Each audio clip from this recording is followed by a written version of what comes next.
It's been 7 weeks since my last video, and I am so grateful that you have stopped by to visit. I hope that you are all well and in the past 2 months have been treating yourself kindly. I have been a little late on publishing my next story as I have jetted off to the UK to see my family. Like many of us, this pandemic has caused many of us to be separated. It's been nearly 4 years since my last visit, so we packed up the caravan and took the 2-day journey to get here. We have been visiting family, friends, and have toured many places throughout the UK, including the Cotswolds, London, and the South Coast. It's been truly wonderful to reconnect. We hired a camper van and drove around Scandinavia for a couple of weeks and fell in love with it there. I look forward to sharing this story with you in my next video.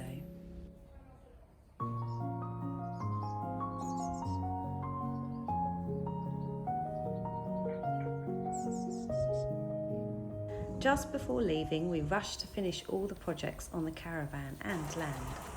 I have been sewing, making tinctures and teas from plants and flowers from my garden, and we finally painted our caravan after days of sanding and cleaning.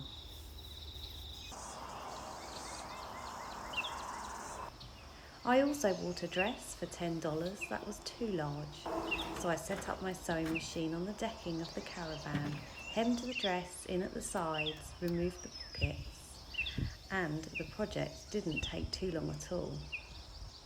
I have been wearing the dress often, and I really enjoy the process of creating something from tired pieces in my wardrobe. Upcycling and buying second hand is something I can do to create less of an impact on our environment, and I would encourage you to try it.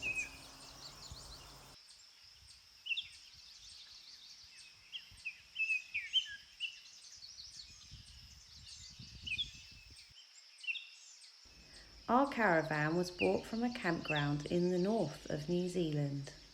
It was clearly parked up in an area that was exposed to the ever-changing seasons and sea salt winds. About 2/3 of the caravan's paintwork was practically non-existent. It had raw edges and panels without hinges. We knew the caravan needed to be painted and protected for it to get through another winter. We had read many recommendations online with how best to strip the paintwork, protect, and what kind of paint to use. Using paint stripper seemed an overall no, mainly due to the thin metal and toxicity of the products. We did, however, find a water-based paint stripper, but decided to do the work by hand and use an electric sander. The 80s style vinyl lettering had to also go, and it took many hours ensuring every inch was completed. It did reveal a very sorry looking caravan.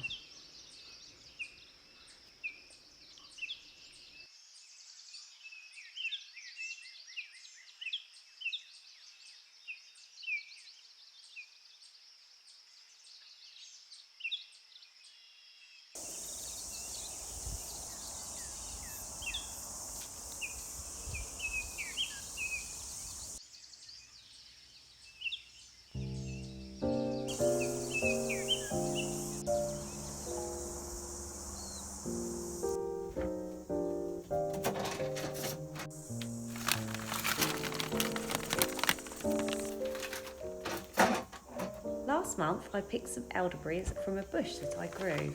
I was delighted to see the dark little berries appear and ready to harvest. I had read that the elderberry supports colds and flu symptoms, so I decided to make a tincture from them. To make the tincture, you firstly freeze the berries for at least 24 hours and pick them off the stems while still frozen.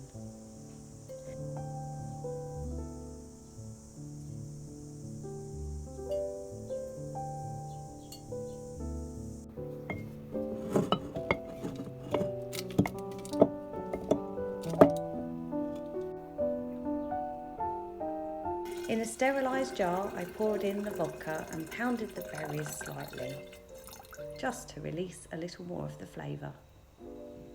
It's then stored for 2 months in a dark cupboard and shaked daily to mix up the tincture.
After some rainy spells, it was finally bright and sunny, so we were able to start the painting of the caravan.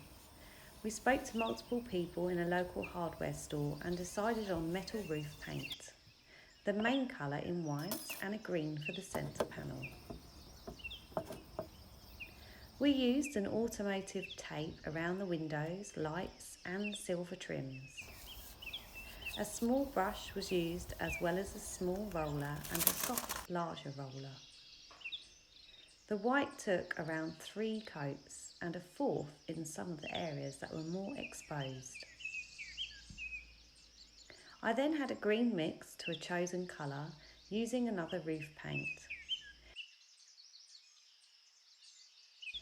It turned out to be the perfect tone and I started to make my way around the centre panel of the caravan.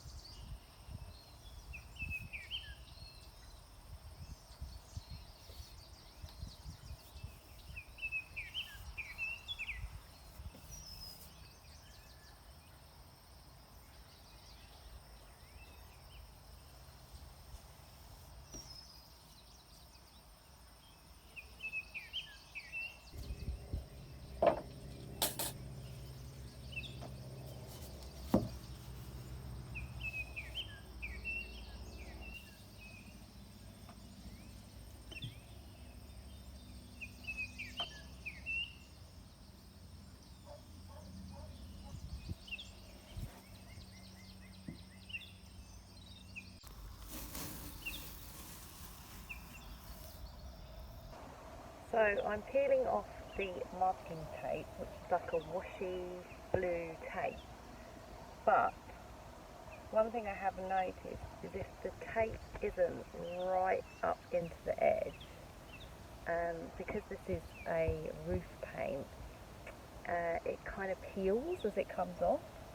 So when you pull the masking tape off, if it isn't right up into the tight edge, it's actually pulling off the paint that's underneath.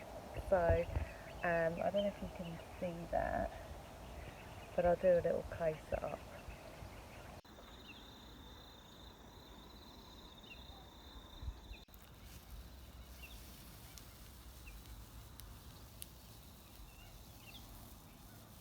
What I'm going to do is just get a little artist paintbrush and just go right up to the edge with that, just to finish it off.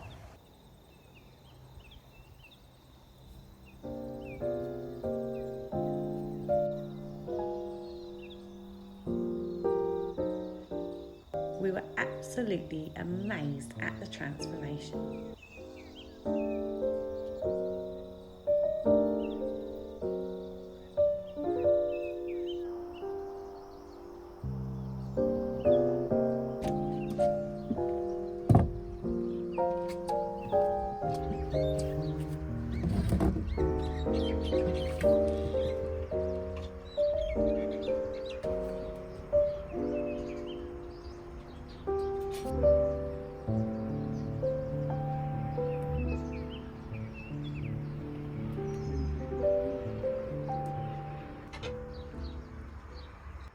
My vision all along was to actually name the caravan, and I have the best childhood memories from caravanning in the UK with my nan, and she sadly passed a few years back now. I wanted to name the caravan Sylvia, which is her name. So I contacted the local vinyl shop and made an order and told them what it was about, and he absolutely loved it. So in honour of Sylvia, my nan, and our many weekend breaks away in her caravan with her partner Ron and my mum and my sister, I wanted to do something special, and I would like to introduce you to Sylvia, our beautiful caravan here in New Zealand. So yeah, it's great. I get to keep a little bit of Sylvia with me every day.